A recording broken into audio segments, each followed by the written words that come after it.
Welcome to the Society's Child podcast, where we have real conversations about being a trauma-responsive educator in the midst of a significant mental health crisis. Hi, I'm Trish Senzak, a former educator, compassion advocate, and Jesus lover, and I'm so grateful that you're here. Are you feeling confuzzled about your students' behavior and needs? You're not alone. If trauma-informed strategies leave you wondering, what's next? Don't worry. My friend, I've been there too. As a foster mom and a child of complex trauma mixed with my experience as a teacher, it's led me to finding a compassionate, whole child approach that's evidence-based, practical, and transformational, and I'm so eager to share it with you. Whether you want to connect with your students on a deeper level, create a trauma-sensitive environment, or you just need a little bit of encouragement or support, you're in the right place. So grab a drink, a pen, or your earbuds, and let's work together to create a safe and student-attuned trauma-responsive school culture. Society's children need you, so let's get started. Hey friends, I'm excited to talk to you today because I have a special guest that I want to introduce you to. I was excited because I got to interview Jim Sporleder. And if you don't know who he is, you've really got to listen to this story. He was the principal of Lincoln High School in Walla Walla, Washington. He's now retired, but Lincoln was the first high school in the country to implement a trauma-responsive approach. And that was an approach for handling student discipline and basically developing a really responsive, trauma-informed school culture.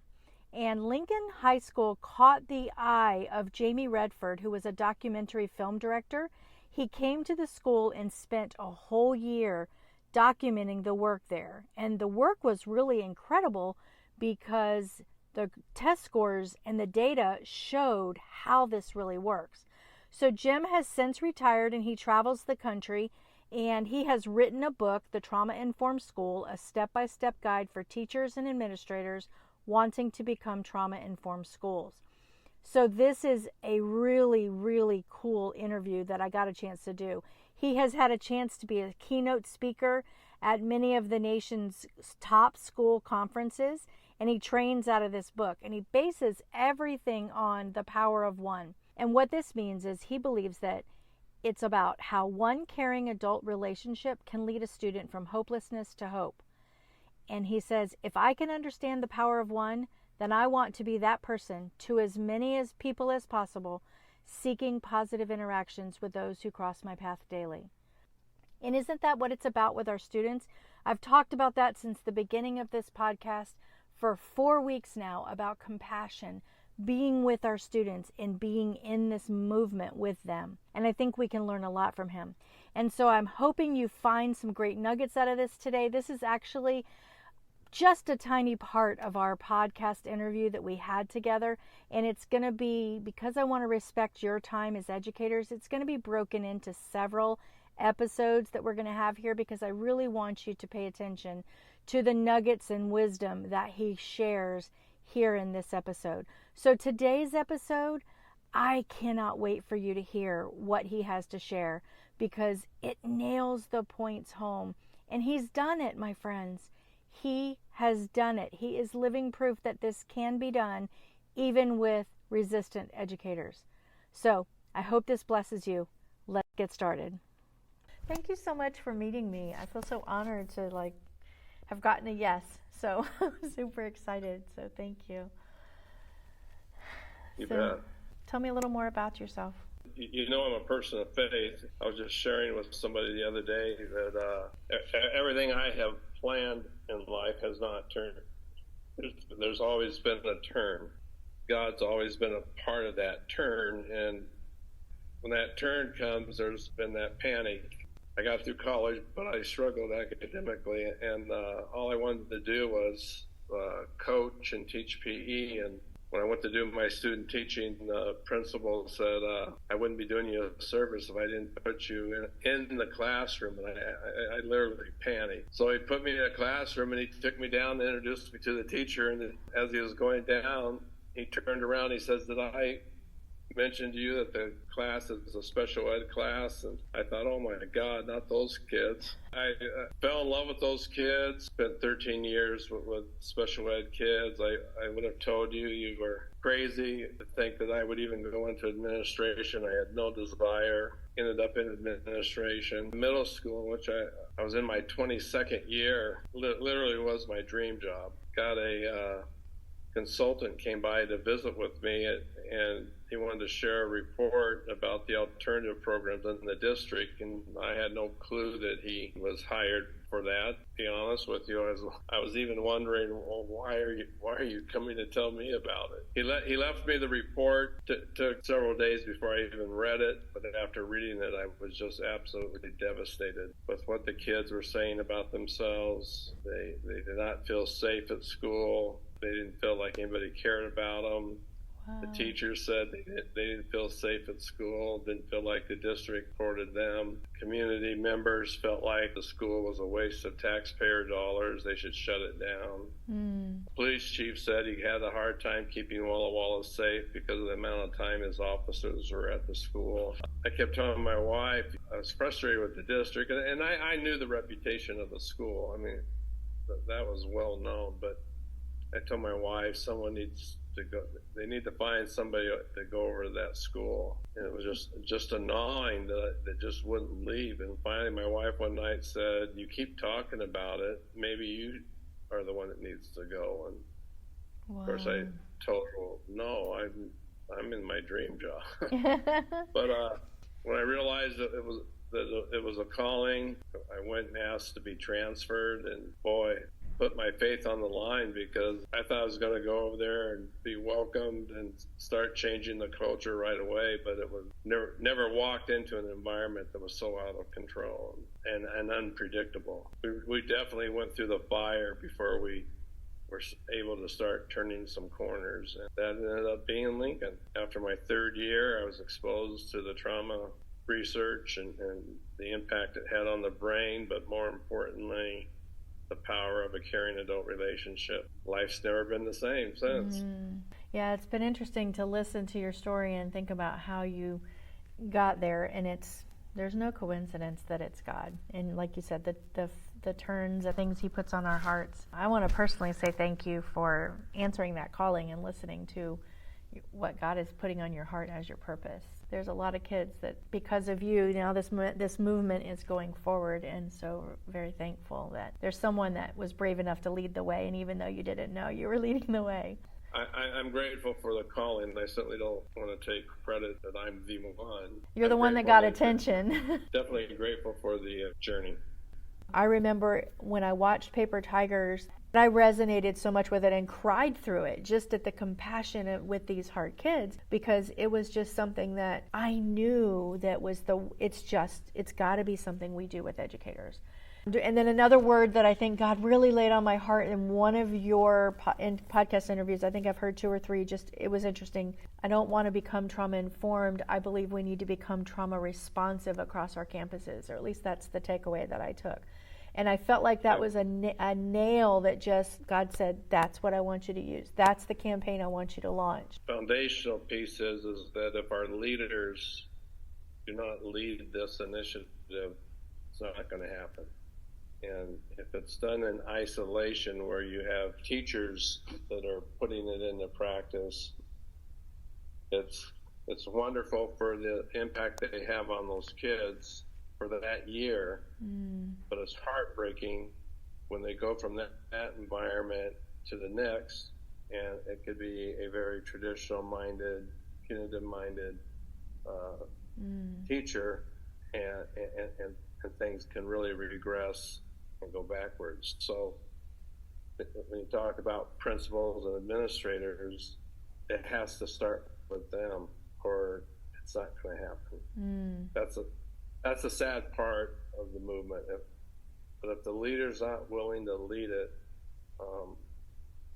I won't go to a school if the leaders aren't on board, because I'm wasting dollars.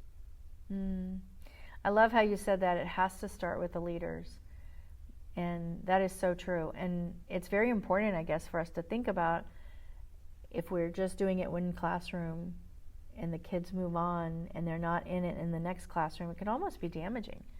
And so, or they're not going to another school and they're not receiving that same type of reception for a trauma responsive campus. It makes complete sense how that would basically the buck would be stopping there. So focusing on the leaders and the administration is super important.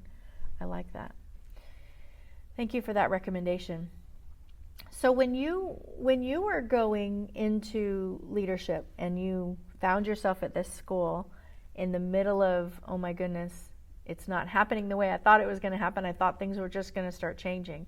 Can you talk about your mindset from when you went in and to how it shifted and the things you realized and the difference in your mindset from the beginning to the shift, and then what it ended up with and how you had to start thinking? Well, I'd have to take a step back from my classroom when I went into administration at the middle school. I've always been student focused. I actually went into teaching not because a specific teacher had an impact on me, but because of the struggles I had, especially in elementary school. I went into teaching because I wanted to tell kids what I had hoped that teachers would have told me growing up. So the relationships I had with my students in my class was everything to me, but I had a traditional mindset on discipline. So as I went into administration, even though I loved working with the toughest of the toughest, I knew I had to have a relationship with them.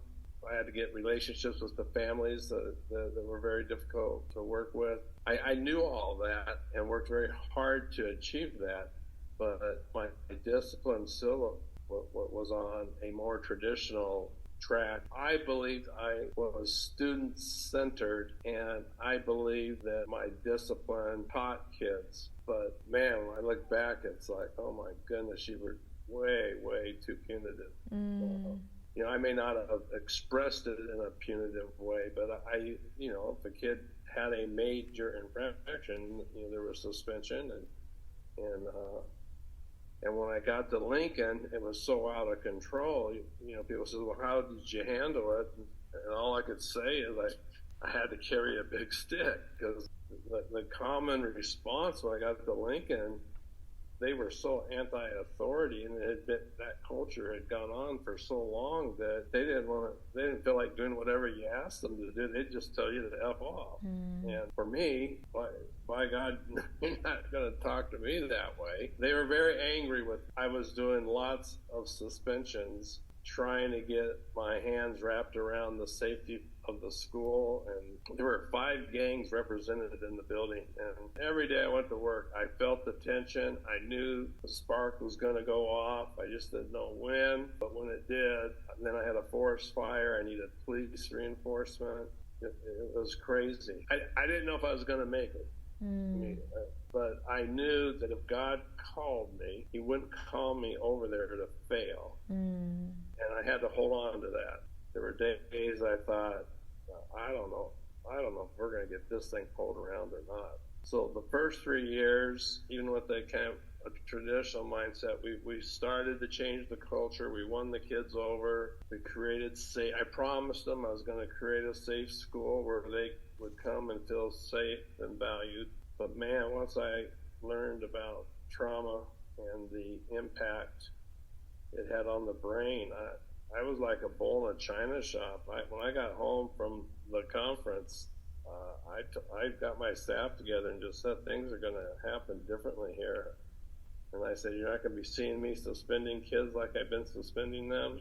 You got to remember that was back in 2010. So trainings and all were really coming out of the mental health community. We learned enough about relationships that if we're going to deal with the student, we had to give them time to regulate and not bring them in when they were highly escalated. After putting those practices into place, bringing the kid in calm, and then saying, man, what's going on? Oh my goodness, the kid started sharing stuff, and I can remember a kid, I'd give them in-school discipline, but I remember when they left my office thinking, oh my goodness, I suspended so many kids.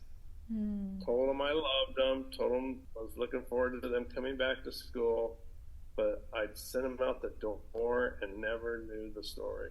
And once I started hearing the stories, it was just like, man, how did they even make it to school? Our culture just immediately started changing. I was fortunate that the majority of my staff got on board, believed in what we were doing, and we couldn't have predicted the changes that we saw. And I'm a data guy, and the data in 1 year, sharing that caught the attention of Jane Stevens from Aces Too High. And she flew to Walla Walla and looked at our data and spoke to kids and all, and wrote an article, and that article went viral. In fact, it went viral twice, 32 different countries. Wow. It was overwhelming. The emails I was getting, it was crazy, and that got the attention of Jamie Redford when he wanted to do a film on ACEs. And so that's kind of how Paper Tigers came about.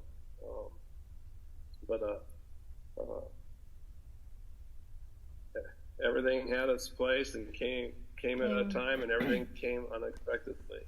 Awesome. So can you think in your journey, can you think of some of the administrators or teachers? You said a majority came around. Were there a few people that maybe you had to go to and use a different approach with, or have conversations with, and then were you able to win them over? Or were there people, and basically what I'm asking is, what would you say to administrators who really have people that don't understand, that might be really coming from a traditional approach, that have a difficult time? How would you approach those differently, and how would you guide them and mentor them into getting them to kind of come over? That's a great question. I would have to answer that question in that when I talk to principals about those that are difficult to bring over, my response to them is differently than how I handled it. I had the tenacity that we were going to treat our kids a certain way, and I had some that were really fighting it and trying to knock us off our rail, and I could have handled them better than I did. I got angry at them, and so we had some pretty intense discussions. And as I think back, I should have handled that a little bit more compassionately, rather than if you can't get on board, maybe this isn't the place for you to be. But alternative high schools, one thing about alternative high schools are districts tend to use them as a dumping ground. So if teachers are struggling somewhere else, they send them to the alternative school, and it's very common. And so the ones that I inherited, and there weren't that many, but the ones that I inherited that at first they tried to derail what was happening, but we had too much momentum, but we still had issues where they were very, very punitive with kids. So you just, I always, what I tell principals now is bring them in, tell them this is the direction we're going to go. I know you're not in support. I'll meet you halfway, but you have to bring the research, because the research is very heavily behind what we're doing. And if you'll bring your research in, I'll meet you halfway. And I did do that with mine. And when they came to complain, I turned to them and said, when I saw them, I'd say, "Oh, great, you're here with the research." And that used to always frustrate them, because one, they had no interest in looking for the research, and the other thing is there is no research to support the direction that they would have wanted to see. But I do believe that we have to bring these folks on board. We have to have support, because there are some teachers that are very good, but it's too hard a shift for them. Mm-hmm. And I have one young principal that I mentored, and as he took a year of letting staff know, here, this is what's coming, and he made it very clear that this wasn't something that was going to come and go, and he let his staff know that if you don't feel comfortable with it, come see me, and let's sit down and find a place for you that you'll feel most comfortable. And he had 9 teachers come in, but he had 9 teachers that were able to be transferred out. Mm-hmm. And the teachers I had that were bucking the system, I couldn't transfer them out because other schools wouldn't have taken them. Transferred them. I wouldn't have done that because mm-hmm. I don't believe that you should. If you have issues that you need to work with staff, that you need that I think it's unethical to pass them on to somebody else just to move them along. But like in his situation, he moved 9 came to him. He was able to help them. It was a large district, and his 9 hires were just he knocked it out of the park. And his school just, they were doing amazing things. So that's awesome. You need district support mm-hmm. to back you up. So what do you think it was for you, coming from, I heard you say several times a few minutes ago, for you personally, thinking from a teacher and a person who was very punitive, very traditional, you went to this conference, and it's not an easy leap to get from one side to the other. What do you think it was that sold you? I'm not going to put words in your mouth because I think I heard what you said, but I want to hear what happened for you in that transformation and what it took for you to cross that bridge and to say, you know what, there's no way across this bridge right now, but I've got to build that bridge and get across this chasm. What was it for you that helped you to transition your mindset? Well, the keynote I heard was Dr. John Medina. He's world known for his brain science and all. And the 90-minute, it's got to be a God thing, because the 90 minutes I was with him during his presentation, I tell people I got hit by a bolt of lightning.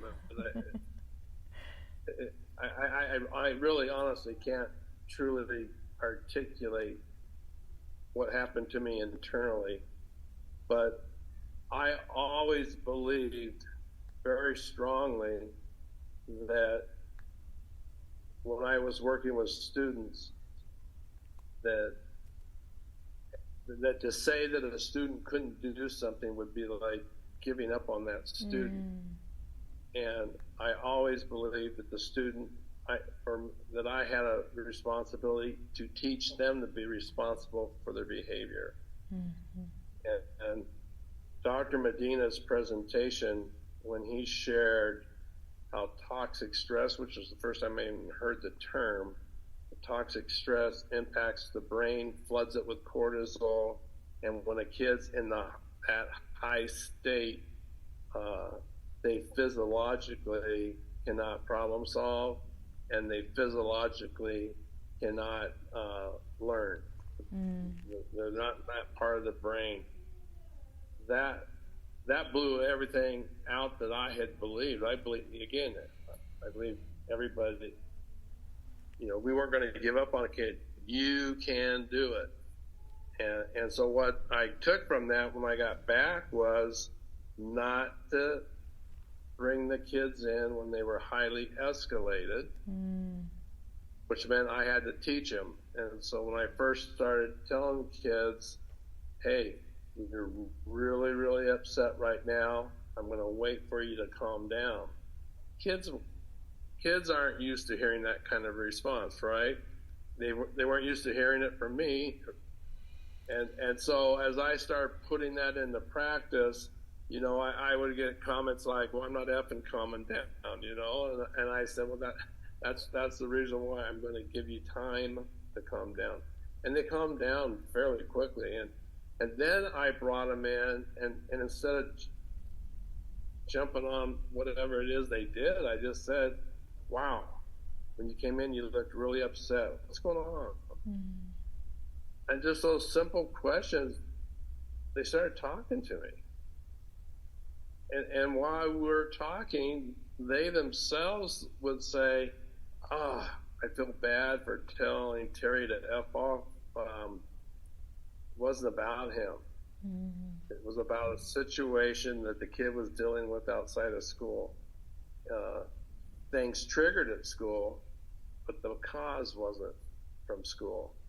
And as I used in school discipline as much as I could, then all of a sudden kids wanted to fight me on that because they'd much rather have a day out on the streets, right? But as our culture changed, then kids appreciated the fact that I wasn't going to put them out. And that way we kept kids in school, we kept them current on their work, and we kept them in a nurturing environment where they were loved. And so that just was part of the change of our culture. Yeah, I love how you say it's a change in the culture, because it's not just, we're going to implement these rules or these steps. It doesn't always just work that way. It's the cultural shift and the way we think and approach has to be across the board. So I love that. Thank you for sharing that example. There's two approaches. So traditionally, I bring you in, I tell you what it is that you did wrong, why it's wrong.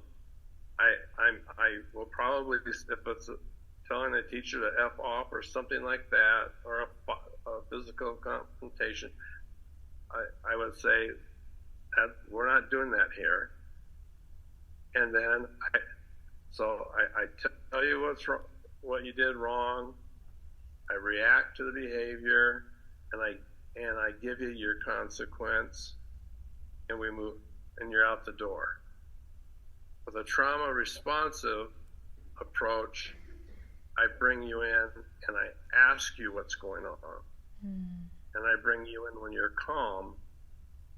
And at the end of the conversation is when I give the consequence. So and what was happening is when the kid was calm and we processed what was going on, and at the end I'd say, okay, we got to take care of this. They wanted to take care of it. They wanted to make it right. And so, if it was an F off to a teacher, I'd say, we got 1 day of in-school suspension, and then we're going to get you back in class, but you're going to have to do your work when you're up there. So people tend to think that this is a passive approach. It is so powerful in changing behaviors and getting the outcomes that we want to see with kids without the punitive piece. And punitive approach draws disconnection. Trauma approach causes connection where positive relationships can develop. And once you've got that relationship, you're in the driver's seat, helping that student move forward and to get the confidence in themselves and to re-engage. So some of the things that I'm learning a student needs to have in order to do well, they need 3 things. They need connection, co-regulation, and felt safety. It sounds like, number 1, you had the connection with the kid because you've set up this relationship, as you mentioned, and then you brought them in when they're calm and you're both managing to stay regulated in this moment and hear their story, which then, in turn kind of creates this felt safety, because they say we're looking inside, outside, and in our relationship 4 times every second. That's what the brain is doing, and that's how we get the felt safety. So it sounds like you were doing those 3 things before we knew what connection, co-regulation, and felt safety really are. I think if we get administrators to do exactly what you're saying, instead of the first approach, go more towards the second where there's the connection, it's a beautiful thing, and we would have great outcomes. Absolutely. And I had the bullseye on my table, and it was green, yellow, and red. And I took that tool and I started teaching kids about their brain. So when they came in, I would say, when you first came in, you were in the red. So I pointed to the red, and I said, your brain was not in a position for us to do problem solving. I love you too much to enter into a discussion when you're in the red. And I said, I also have to watch myself, because I don't want to enter a conversation if I'm in the red. And so when I taught that to the kids, they would come in, and before I asked them even where they were at, they'd walk right on in and say, Sporleder, I'm in the red. And I'd say, man, look how you're a self-check. And I'd say, okay, let's take some time to calm down. And so they fell into that pattern. And then my last year, I changed, I added on that target, I added a scale 1 to 10. That was even, took it to a whole different level, because when the kids came in, instead of going from, are you in the red or whatever, I'd just say, hey, we got a scale 1 to 10 right here. Where's your stress right now? And man, our last year, our kids average was 5.5 aces, and I'd get 7, 8, 7, 8, 7, 8, 10. I don't think I got anything lower than a 6 that year. And then you can just enter right in and go, man, you got some stuff that you're really having to deal with. And that kind of just opened us up, and we got to the issue so much quicker. And it was, I just felt like it was much more of a teaching moment. We just got better at it. I love that, because then it also helps the kids have some self-accountability in trying to help regulate themselves, as well as you regulating you. And then you heard them. It opened that door for the story and that personal connection. And it's so beautiful. And I think we need so much more of that with our kids.